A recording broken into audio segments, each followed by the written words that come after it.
Bonjour à tous et bienvenue sur cette vidéo dédiée au voyage sur mesure au Costa Rica. Je m'appelle Mathieu Vallée, je suis cofondateur de l'agence réceptive Morpho-Évasion Costa Rica et nous sommes spécialisés sur les voyages sur mesure et écotouristique au Costa Rica. Alors pour parler de moi brièvement, pour me présenter, je dirais qu'après avoir fait des études de biologie, je suis parti au Costa Rica où donc j'ai commencé à faire quelques tours, des traductions et ensuite nous avons fait quelques guides francophones, la première association de guides francophones avec laquelle nous avons parcouru le pays pour d'autres agences. Et donc, nous avons connu un petit peu tous ces recoins, tout ce qui plaisait aux voyageurs et ce qui ne plaisait pas. Et c'est de là qu'est née notre envie et l'idée de faire naître l'agence Morpho Évasion, donc dédiée au marché du voyage sur mesure. Donc là, voici un petit peu toute l'équipe. Alors, aujourd'hui, on va vraiment parler des voyages sur mesure, des voyages hors sentiers battus. D'accord?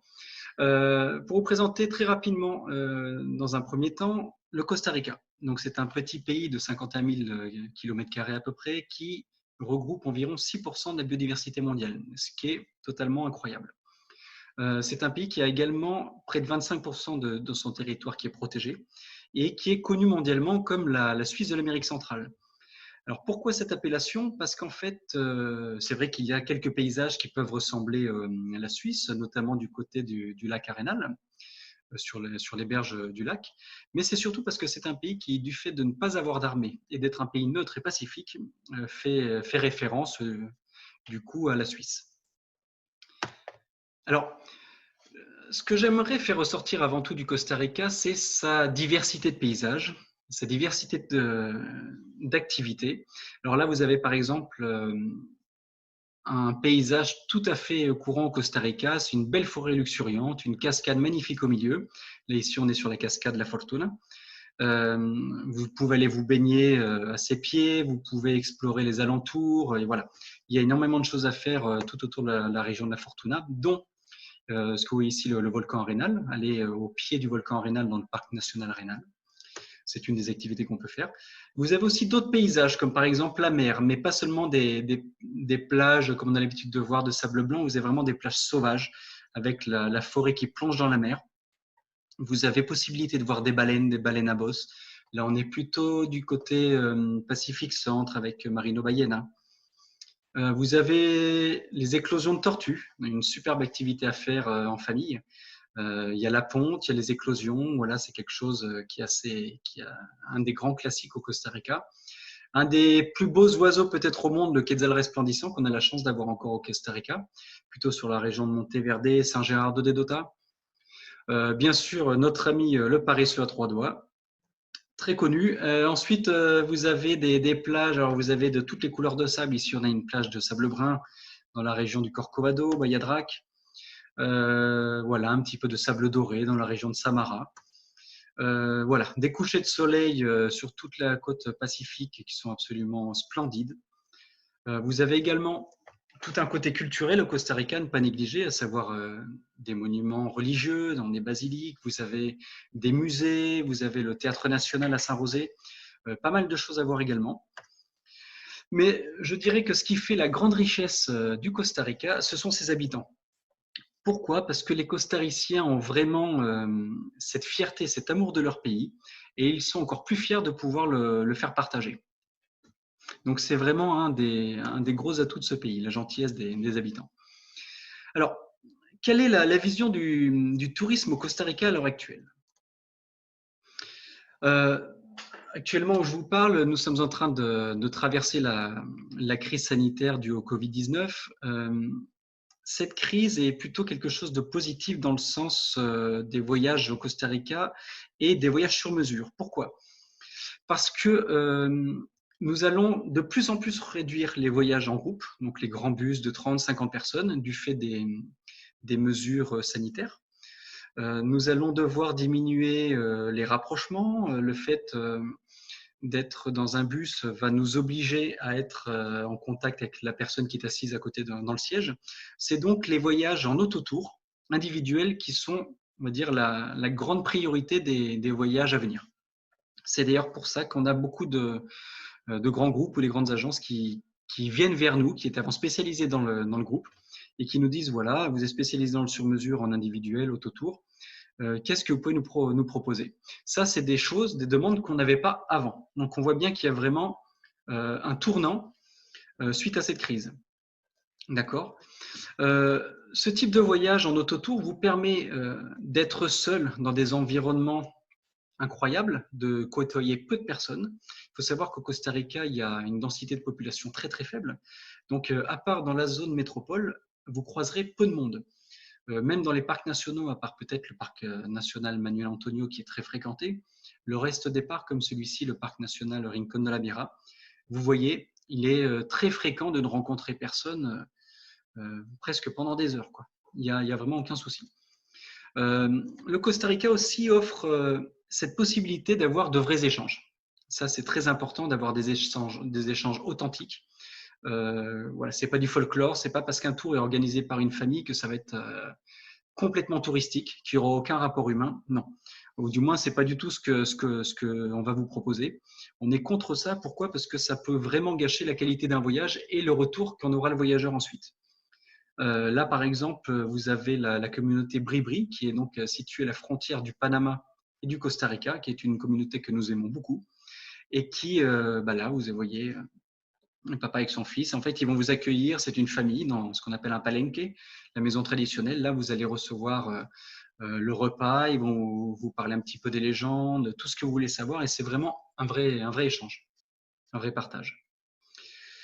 Alors, le Costa Rica comme valeur sûre. Oui, alors pourquoi? Tout d'abord parce que malgré la situation actuelle, elle jouit toujours, cette destination du Costa Rica, d'une excellente réputation. Alors ça, c'est dû à plusieurs facteurs. Tout d'abord, l'effort du gouvernement et qui a su gérer grâce à ces très très nombreuses structures hospitalières et de santé, la crise et le limiter vraiment à très très peu de cas. Il faut savoir que le Costa Rica a le taux de mortalité le plus bas en Amérique, du moins au jour d'aujourd'hui. Et ça fait que y a beaucoup d'articles dans les journaux, on le voit dans le monde entier, on parle du Costa Rica comme le meilleur élève du Covid. Voilà. Donc ça, c'est quelque chose qui a fait que le Costa Rica, on est ressorti vraiment grandi, et au détriment peut-être d'autres destinations d'Amérique du Sud ou d'Asie, bien sûr. On a aussi, par exemple, des pays comme le Mexique qui n'ont pas su du tout gérer ceci. Donc tout ce marché-là, d'un coup, se tourne vers le Costa Rica. L'autre point, c'est que, par exemple, l'Institut costaricien du tourisme a fait une promotion positive, a fait un énorme travail qui a fait que le Costa Rica s'est fait connaître, encore à ceux qui ne connaissaient pas, du moins la qualité de ses structures hôtelières, la qualité de son service de santé et surtout la grande diversité de son offre touristique. On a donc au niveau de la réputation, bien sûr, vous connaissez tous le statut de destination écotouristique du Costa Rica, et ça, c'est quelque chose sur laquelle nous, on insiste énormément. On pense vraiment que le tourisme de demain, c'est le tourisme durable. Ça, c'est quelque chose qui est maintenant évident. On ne peut plus fermer les yeux. Donc, on ne peut pas ne plus penser à la compensation carbone, au recyclage, à toutes ces choses-là. Donc, l'écotourisme fait que le Costa Rica est parmi les premières destinations dans les voyages internationaux. Ensuite, le fait que le pays soit sans armée. Ça permet de rassurer pas mal les familles. Pourquoi? Parce que c'est un pays qui est sécure, on sent qu'il n'y a pas d'insécurité dans les rues, il y a vraiment tout ce qu'il faut pour sécuriser les familles, et ça, c'est un gros atout. Et l'excellence des services touristiques également. Il faut savoir que même un guide doit passer 1 an d'études assez poussées pour avoir le diplôme de guide touristique. Il y a des écoles d'hôtellerie, des écoles de restauration. Il y a énormément d'offres hôtelières. La sécurité au niveau des activités est surprenante, c'est vraiment d'un très haut niveau. Donc, ça fait en sorte qu'au niveau de la qualité, le Costa Rica soit vraiment dans le panier du haut. Ensuite, pour moi, quelque chose qui, je pense, va être peut-être le plus gros atout à la reprise des voyages, c'est le fait que dans le Costa Rica, il y ait plus de 90% des activités qui se réalisent en extérieur. Ça, qu'est-ce que ça veut dire? Ça veut dire que tout ce qui est confinement, tout ce qui est rapprochement des personnes dans un endroit clos, tout ça, on n'aura pas à s'en occuper. On pourra profiter pleinement et sans aucune limite des activités totalement normalement. Voilà, grâce au fait que toutes ces activités soient faites à l'extérieur. Ensuite, un autre atout, c'est que le Costa Rica possède beaucoup d'alternatives aux grands sites touristiques. Et ça va nous permettre, on va dire, de diluer un petit peu la masse de touristes d'un endroit et de faire profiter des mêmes avantages, des mêmes décors, des mêmes activités dans plusieurs zones alentours. Ensuite, pour passer un petit peu ce point et avancer, je dirais que la grande diversité d'offres touristiques que l'on peut réaliser au Costa Rica fait quasiment son atout majeur. C'est-à-dire qu'on peut faire des voyages sur mesure pour des familles, hors sentiers battus, des lunes de miel, pour ornithologues, pour passionnés de baleines. Voilà, il y en a pour tous les goûts. Donc ça, c'est encore un avantage sur cette destination. Alors, qu'est-ce qu'on entend, nous, par les voyages sur mesure? En fait, les voyages sur mesure, il faut savoir qu'on va d'abord, en tant qu'agence réceptive, et bon, Morpho Évasion n'est pas la seule à répondre à cet impératif, mais on a comme devoir de nous adapter au maximum et d'être présent auprès de vous et d'avoir une réactivité exemplaire. On a les 7 à 8 heures de différence, de décalage horaire. Bon, nous, on a en plus une base en France qui nous permet de limiter cette différence d'horaire, mais on doit vraiment être très, très réactif et pouvoir répondre à n'importe quel désir de vos clients. C'est pourquoi on a regroupé en 4 grands axes ce qui fait pour nous l'essence d'un voyage sur mesure. Donc, on peut prendre par là les transports, les lodges, les sites touristiques, le rythme. Bon, bien sûr, il y a encore d'autres choses comme le budget ou tous ces aspects-là. Mais on va plutôt partir sur ces 4 grands axes. Au niveau des transports, au Costa Rica, donc il faut savoir qu'il y a un réseau routier qui est extrêmement bien développé. Les commentaires qu'on avait avant, il y a quelques années, il y a près de 10 ans, on disait ouais, le Costa Rica a de très mauvaises routes. C'est fini. Maintenant, on est capable de dire qu'il n'y a pratiquement plus besoin de 4x4. Donc, c'est pour ça qu'on offre la possibilité d'avoir des SUV, donc des véhicules un petit peu tout-terrain, mais qui n'ont pas forcément les 4 roues motrices, qui peuvent être en 4x2 ou 4x4. Ça dépend le souhait du client, mais on a aussi la possibilité d'avoir des boîtes automatiques, des boîtes manuelles.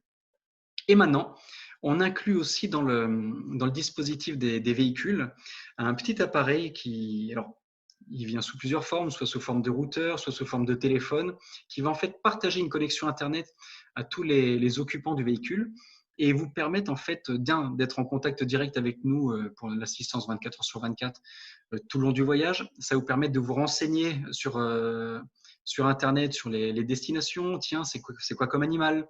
Dans quelle région? Tiens, qu'est-ce qui se passe ici? Voilà, d'avoir toutes ces choses en temps T, voilà, à l'instant T. Et aussi, on s'est rendu compte qu'au niveau des familles, par exemple, on avait beaucoup d'adolescents qui restaient quand même pas mal accros malheureusement au téléphone et aux réseaux sociaux et qui, sans Internet, se sentaient complètement perdus. Donc, le fait d'avoir cette possibilité-là aussi rassure beaucoup les adolescents et du coup conforte les familles dans le fait de choisir le Costa Rica comme destination voyage. Alors, en plus des véhicules en autotour, des véhicules SUV, on a une autre option qui sont ce qu'on appelle les minibus partagés. Alors, vous êtes 8 personnes au maximum. Comment ça se passe? Le véhicule viendra vous chercher à la réception de votre hôtel. Vous faites la distance jusqu'à votre prochaine étape. Vous faites le voyage en compagnie des autres voyageurs qui vont également dans cette étape-là. Le bus dépose chaque voyageur du minibus à la réception de votre hôtel. Vous faites votre activité. Le lendemain, si vous changez d'endroit, eh bien, un autre minibus viendra vous prendre pour une autre destination. Voilà, ça c'est extrêmement bien adapté pour les personnes qui ont des plus petits budgets, mais pas seulement. Les personnes âgées, par exemple, qui n'ont pas envie de conduire, ou les personnes qui ont peur, les personnes qui n'ont pas le permis. Donc ça, c'est quelque chose qu'on propose et qui est très intéressant. Un autre aspect, ce sont les vols nationaux, les vols locaux. Par exemple, lorsque vous passez du Corcovado à Tortuguero, vous n'avez peut-être pas forcément envie de faire 8-10 heures de route. Un vol interne, ça fait très bien le job. Et en plus, les paysages sont magnifiques. Vous voyez bien toute la forêt tropicale sous vos ailes, sous vos pieds. Et donc, ouais, ça participe aussi un petit peu à la magie. C'est un petit peu plus onéreux, mais ça peut valoir le coup selon les destinations. Ensuite, les voyages sur mesure, pourquoi c'est si facile à mettre en place au Costa Rica? Parce qu'on a un catalogue d'hébergement et d'activités tout simplement gigantesque. Pour vous dire, nous on travaille avec plus de 1000 prestataires, ce qui nous permet vraiment de répondre à la moindre des exigences. Si jamais un voyageur demande un lodge ou une activité avec laquelle on ne travaille pas encore, notre travail à nous, c'est de vous aider, de faire le contact en direct. On le fera de toute façon. D'accord. Alors, pour vous illustrer un petit peu la diversité des lodges qu'on peut avoir au Costa Rica, nous, on travaille beaucoup aussi avec les habitants. On a tout un réseau de familles qui participent à ce tourisme rural. Ici, c'est dans le Bocatapada. Ensuite, vous avez des lodges, des écologes qui sont situés en pleine nature. Là, on est plutôt du côté de la Fortuna, où vous avez des petits bungalows vraiment plongés dans la nature, mais qui vont compter quand même avec tout le confort, à savoir des lits de très très bonne qualité, une salle de bain, des toilettes privées, un système de restauration. Donc, il n'y a vraiment aucun souci sur le confort et d'excellents rapports qualité-prix. Ensuite, on monte en gamme. Là, on est vraiment sur des écologes un petit peu de luxe qui sont vraiment comme des petits joyaux au niveau de la forêt luxuriante. Vous avez ensuite d'autres écologes perdus dans la forêt, mais qui, eux, ont des vues sur l'océan. Comme vous voyez, ce sont de belles structures. Et ensuite, là, on est vraiment dans le high-end, où vous verrez voilà, un tourisme, c'est un autre type de tourisme, mais qu'on est capable également de proposer. En gros, niveau hébergement, on est capable de faire du backpacker jusqu'au Four Seasons, voilà. Il n'y a pas de limite. Toute l'offre est possible. Au niveau des sites touristiques, ça, c'est encore quelque chose qui nous permet de travailler vraiment dans la personnalisation de chaque devis. Vous avez autant des ambiances, on va dire métropolitaines, avec tout ce qui est le côté culturel, le Théâtre National ici à Saint-Rosé, la capitale. Vous avez d'autres musées. Ensuite, le lendemain, pour la plupart des tours, beaucoup de tours vont sur Tortuguero pour une question logistique. Ça, j'en parlerai pas aujourd'hui, mais il y a plusieurs avantages à partir directement sur Tortuguero dès le jour 2. Là, vous êtes complètement dépaysé. Ça veut dire quoi? C'est-à-dire que lorsque vous prenez le bus et que vous prenez ensuite le petit bateau pour rejoindre votre lodge en plein milieu des canaux, ça va déjà être une expérience. C'est-à-dire que vous allez voir des toucans, vous allez voir des singes, vous allez entendre le singe hurleur crier dans la forêt, rien que l'expérience d'être sur ce bateau au milieu des canaux, c'est quelque chose qui vous assure un dépaysement total. D'autres types de décors comme ces plages idylliques où il n'y a personne, bon, ça, je crois qu'on en a tous rêvé.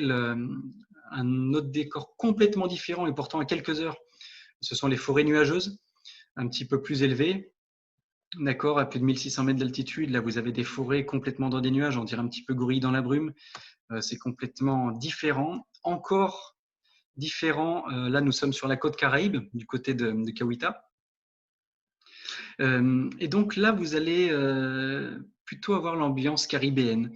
Vous allez avoir beaucoup de musique reggae, beaucoup de couleurs. Vous allez même des fois percevoir des effluves de cannabis dans les rues, des choses comme ça. Ça participe vraiment à toute cette musique, à toute cette ambiance. Pardon, je pense à la musique calypso qui est bien spécifique. Mais oui, c'est vraiment quelque chose de très spécifique et qui participe à la diversité des paysages. Là, par exemple, le village de la Fortuna avec une place centrale où il vient juste d'avoir un petit défilé, mascaradas. Vous avez, voilà, ça c'est un village très touristique qui peut, on va dire, contraster avec des régions plus authentiques. Ici, vous avez par exemple perdu au milieu de la forêt qui borde le pied du volcan Tenorio, vous avez le Rio Celeste, donc la rivière céleste au bleu céleste. Voilà, c'est quelque chose de magique, un bleu magique au milieu d'une forêt verte intense, assez splendide.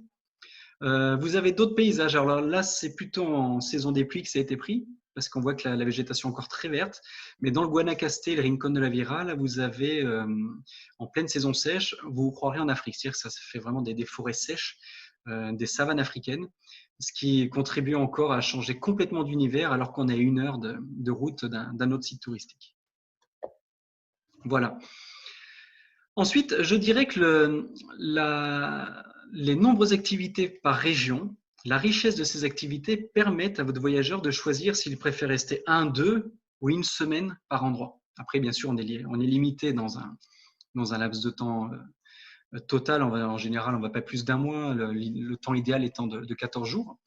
Mais si une personne ne souhaite pas faire plus de 2-3 sites durant son voyage, il est tout à fait possible qu'il reste dans une zone et qu'il rayonne, par exemple. Ou qu'il fasse 5 jours dans un endroit, qu'il traverse le pays, qu'il aille faire 5 jours dans un autre endroit. Pourquoi? Parce que chaque zone a énormément d'activités. Alors, par exemple, ici, je vais pas faire une liste exhaustive de toutes les activités, ça serait sans fin.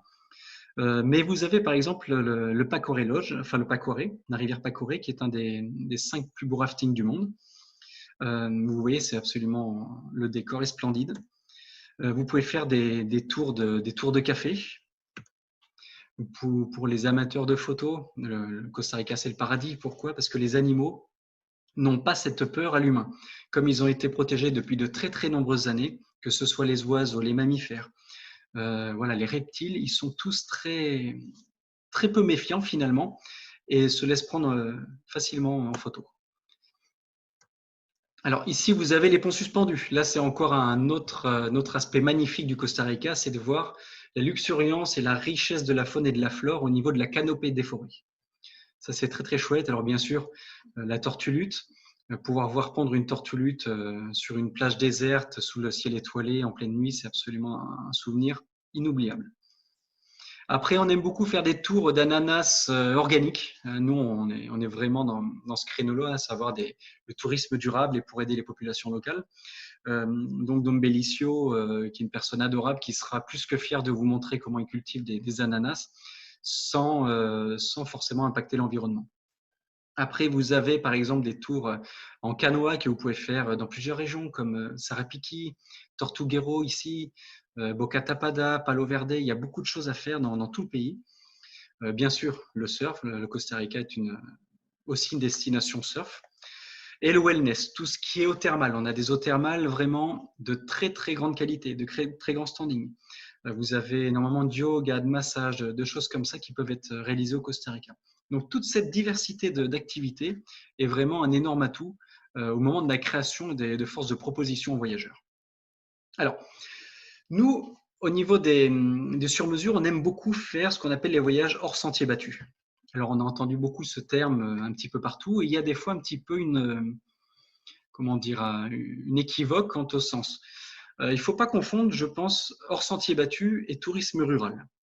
Alors, qu'est-ce que le tourisme rural? Le tourisme rural, c'est lorsque vous allez voir l'habitant, vivre chez lui, partager son quotidien. Il y a vraiment un partage qui va se faire, je dirais même, en dehors des structures touristiques normales.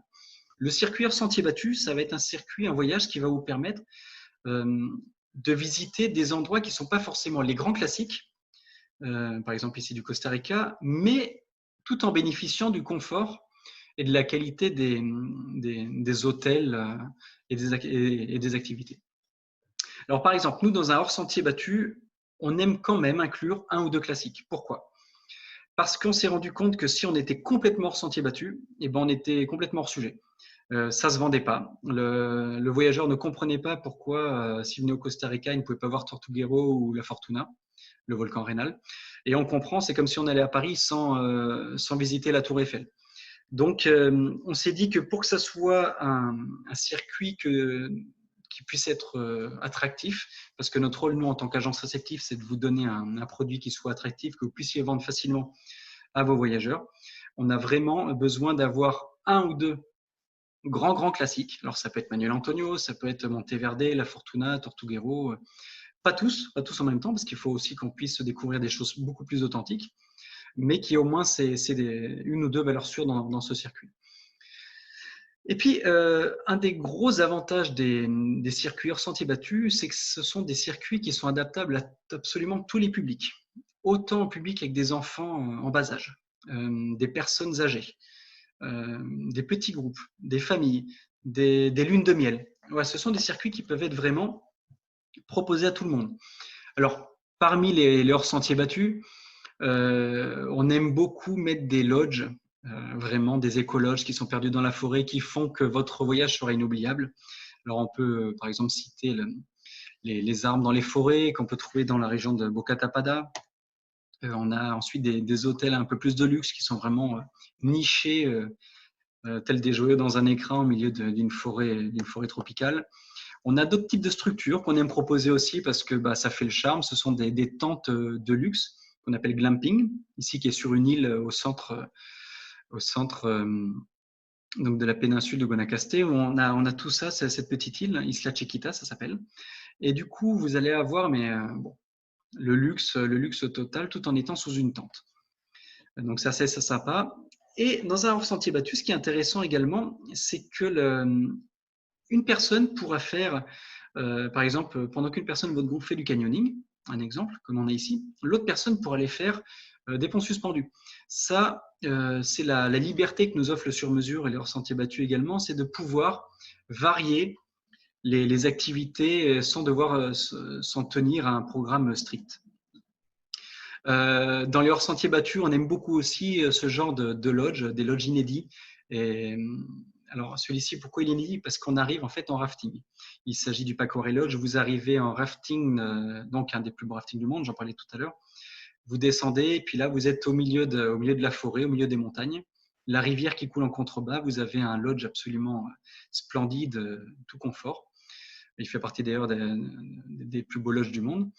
Et ensuite, vous repartez en rafting, on vient vous chercher à l'arrivée. Donc, ce sont des hôtels qui sont particulièrement adaptés aux lunes de miel, comme vous le voyez. Avec, on voit le confort est vraiment superbe. Ensuite, vous avez ce qui fait peut-être aussi le charme des destinations qui sont moins touristiques, où il y a moins de monde, moins de bruit, tout ça, c'est que lorsque les hôteliers viennent vous mettre des fruits au petit déjeuner à proximité de votre table, là, vous allez voir toute une faune, toute colorée, tous les oiseaux qui vont venir manger les bananes, la mangue, les ananas. Et là, alors là, vous êtes à 30 cm de l'oiseau qui ne bouge pas et vous pouvez vous en donner à cœur joie, prendre toutes les photos que vous voulez. Et ça, c'est vraiment typique des expériences que l'on peut vivre dans les hors-sentiers battus. Ici, typiquement une photo qu'on a prise alors qu'on était à San Gerardo de Dota. Alors ça, cette fois-ci, ça c'est pas nous qui l'avons pris cette photo, mais voilà, ça c'est encore autre chose. Si on adapte bien votre séjour aux envies du voyageur, souvent on dit une des premières choses qu'on demande, quels sont les animaux dont vous rêvez, que vous seriez amené à voir au Costa Rica.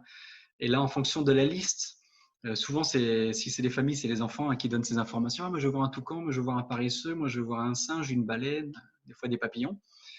Donc, en fonction de ça, et en fonction de l'époque, on va leur dire, voilà, vous voulez voir ça, il y a tel site qui est très classique, mais vous pourriez voir, plutôt que d'aller à Manuel Antonio, par exemple, si vous poussez un petit peu plus loin sur Uvita, le parc Marino Ballena, vous allez voir ce dont vous allez toujours rêver, voir vos baleines. Donc ça, c'est vraiment quelque chose, le Costa Rica offre une telle diversité de faune et de flore qu'on est quasiment amené à exaucer un rêve à chaque fois. Donc ça, c'est vraiment super. Les grands crocodiles américains, les plus grands d'Amérique, qu'on peut voir du côté de Tarcoles et Carrara. Bref, on a une diversité superbe. Ici, un petit raton laveur du côté de Cahuita. Très sympa. Alors ici, vous avez une cascade qui s'appelle la Cangreja, qui est au niveau du Rincón de la Vieja. Donc, c'est un volcan qui est situé du côté nord-ouest du Costa Rica. Et en fait, c'est une balade qui est vraiment superbe. Ça fait 5 km aller et 5 km retour. Donc, ça reste, il faut un petit peu marcher quand même, mais ça reste accessible. Par contre, vous allez passer par des biotopes absolument super. Vous avez des forêts d'agaves, des forêts de ficus géants. Enfin bref, voilà, la savane à l'africaine, comme on avait dit tout à l'heure. Et tout d'un coup, vous arrivez dans cette oasis qui est là, cette oasis de fraîcheur, parce qu'il fait assez chaud là-bas. Donc, c'est vraiment de très beaux souvenirs. D'autres options pour les amoureux de la flore, les bromélias, toute cette richesse du monde de la canopée que vous pouvez observer un petit peu partout, à La Fortuna, Arenal, Monteverde.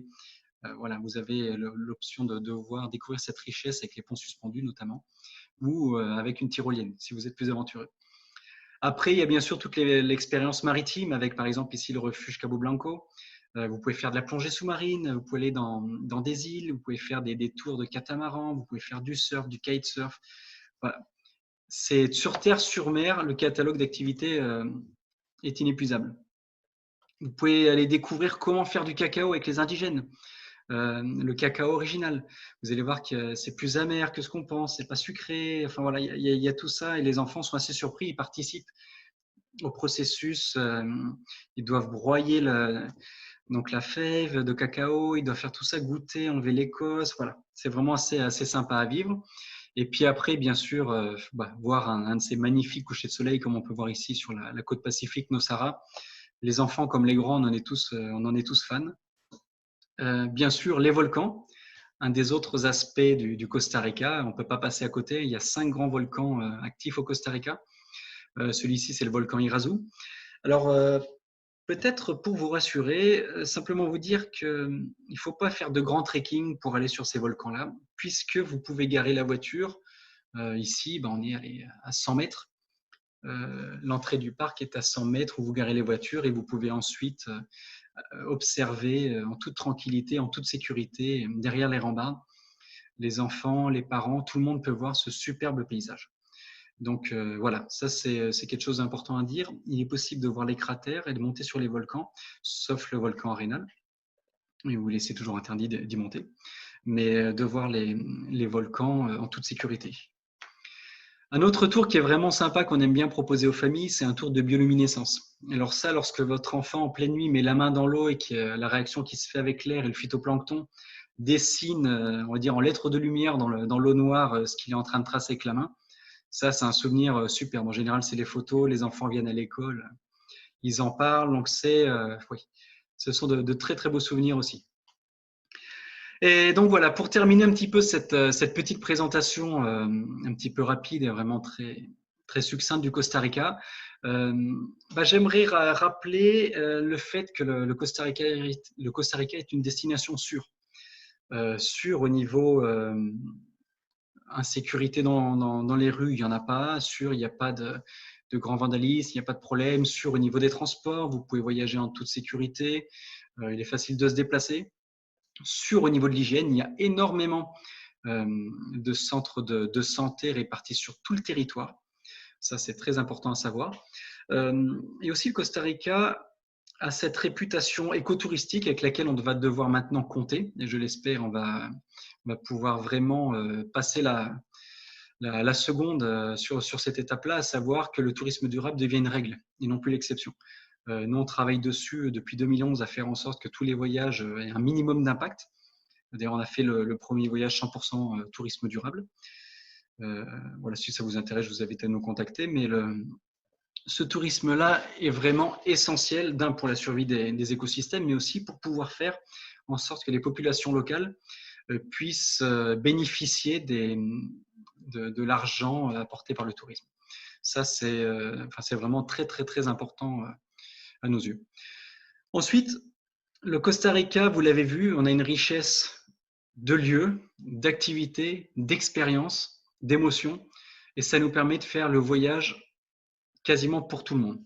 Je dirais que le seul petit bémol serait pour les personnes qui viendraient à la recherche de cités coloniales ou de grandes richesses culturelles, comme on peut le voir dans d'autres pays qui sont vraiment, on va dire, spécifiquement dédiés à ça. Le Costa Rica, on va surtout le chercher pour la nature. C'est sa grande richesse et aussi pour le partage et l'échange avec les habitants. Ensuite, dernier point, mais très important, c'est que le Costa Rica, c'est une destination adaptée à tous les publics et surtout qu'on peut visiter toute l'année. On entend souvent dire oui, mais en saison des pluies, ça va pas être facile. Comment ça se passe? Non, en saison des pluies, il y a autre chose à voir. Il y a une forêt encore plus luxuriante. C'est là où on va pouvoir voir la ponte des tortues. On va pouvoir voir les bébés baleineaux avec les baleines très proches lors du Festival des baleines qui a lieu plutôt en septembre. Voilà, on va voir d'autres animaux que ceux qu'on voit en saison sèche en février, par exemple. Voilà. Mais ça permet de visiter le Costa Rica toute l'année. Donc, il n'y a pas une saison qui soit vraiment défavorable. Voilà, écoutez, j'espère que cette petite vidéo vous a plu. Je reste à votre disposition. Je tiens à remercier aussi l'Institut du tourisme qui nous a permis de nous exprimer et présenter un petit peu de nos spécificités. Et puis, je vous souhaite bon courage, un très bon voyage, et puis j'espère pouvoir vous voir au Costa Rica très bientôt. Et puis, je vous dis pura vida.